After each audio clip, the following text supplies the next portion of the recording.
Hello friends, welcome to civil engineers 07 YouTube channel. दोस्तों, हमारा आज का टॉपिक है लैप लेंथ। मैं इस वीडियो में आपको बताऊंगा कि कहां पर कितनी लैप लेंथ दी जानी चाहिए और क्या क्या सावधानियां बरतनी चाहिए।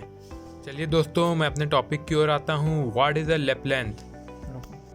Lap length is one of the important terms in the reinforcement.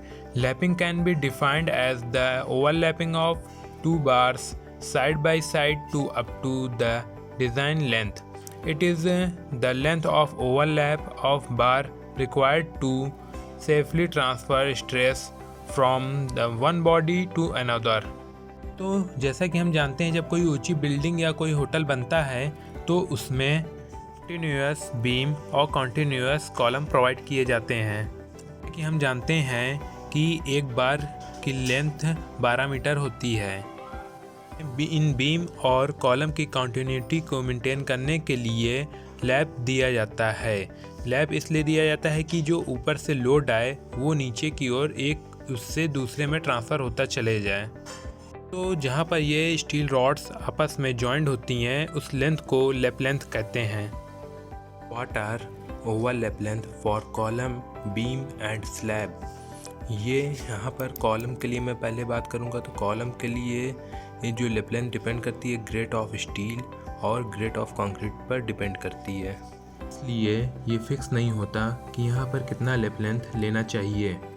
एक स्ट्रक्चर इंजीनियर हमें बताता है कि स्ट्रक्चर और लोड के हिसाब से कितना लैप लेना चाहिए। अब मैं आपको बताता हूँ कि प्रपोर्शनली कितना लैप लेंथ लेना चाहिए। As per IS code 456/2000 overlapping length should not be less than 75 mm। For lap length of column we take 45D, where D is diameter of bar। दोस्तों, जो हम IS कोड 456/2000 पढ़ते हैं उसके according lap length 75 mm से कम नहीं होना चाहिए।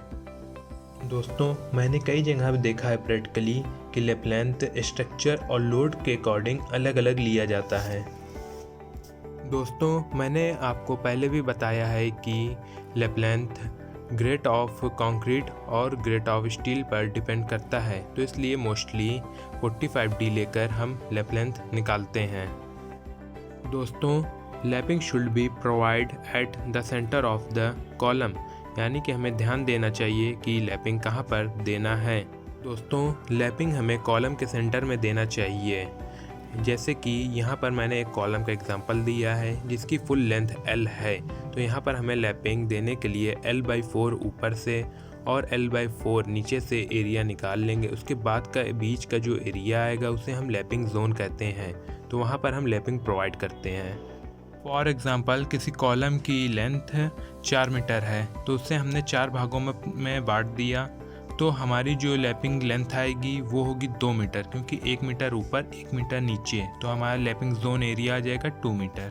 दोस्तों, बेंडिंग मूवमेंट कॉलम के टॉप में और बॉटम में सबसे ज़्यादा होता है, तो वहाँ पर हम लैप नहीं प्रोवाइड कर सकते हैं, इसलिए कॉलम के सेंटर में लैप प्रोवाइड करते हैं। Lapping of bars should be provided alternately. इसमें ज़रूरी बात यह है कि हमें कॉलम में लैपिंग अल्टरनेटली प्रोवाइड करनी है।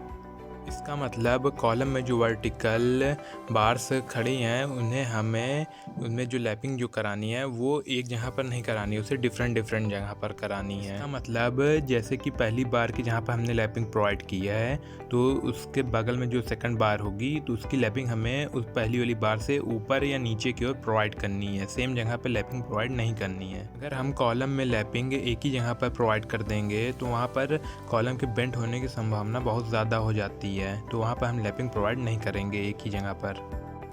Lateral ties should be provided closely spaced in lapping zone. दोस्तों, यहाँ पर एक बात और जानना यह भी ज़रूरी है कि जहाँ पर लैपिंग प्रोवाइड की जाती है वहाँ पर स्टीरप्स के बीच की दूरी कम की जाती है as compare to rest part of the column. For design माना कॉलम में स्टीरप के बीच दी जाने वाली डिस्टेंस 200 mm है, तो लैपिंग जोन में स्टीरप्स के बीच दी जाने वाली डिस्टेंस 150 mm प्रोवाइड की जाएगी। अब मैं आपको बीम के बारे में बताऊंगा। दोस्तों बीम में दो पोर्शन होते हैं, पहला अपर पोर्शन कंप्रेशन जोन कहलाता है, दूसरा लोअर पोर्शन टेंसाइल जोन कहलाता है। As per IS code 456/2000 for lap length of beam we take 24D for compression zone and 50D for tensile zone। तो फ्रेंड्स बीम के लिए जो कंप्रेशन जोन होगा वो 24D लिया जाएगा और टेंसाइल जोन के लिए लोअर पोर्शन में 50D लिया जाएगा टेंसाइल जोन में। The best zone for lapping is where the moment are zero for continuous beam or in the bending moment diagram where the value cross the x-axis or at 1/4 for simply supported beam। दोस्तों आप simply भाषा में compression zone में 24D और tensile zone में 50D लेकर calculation कर सकते हैं। Lapping should be done middle third portion of the beam.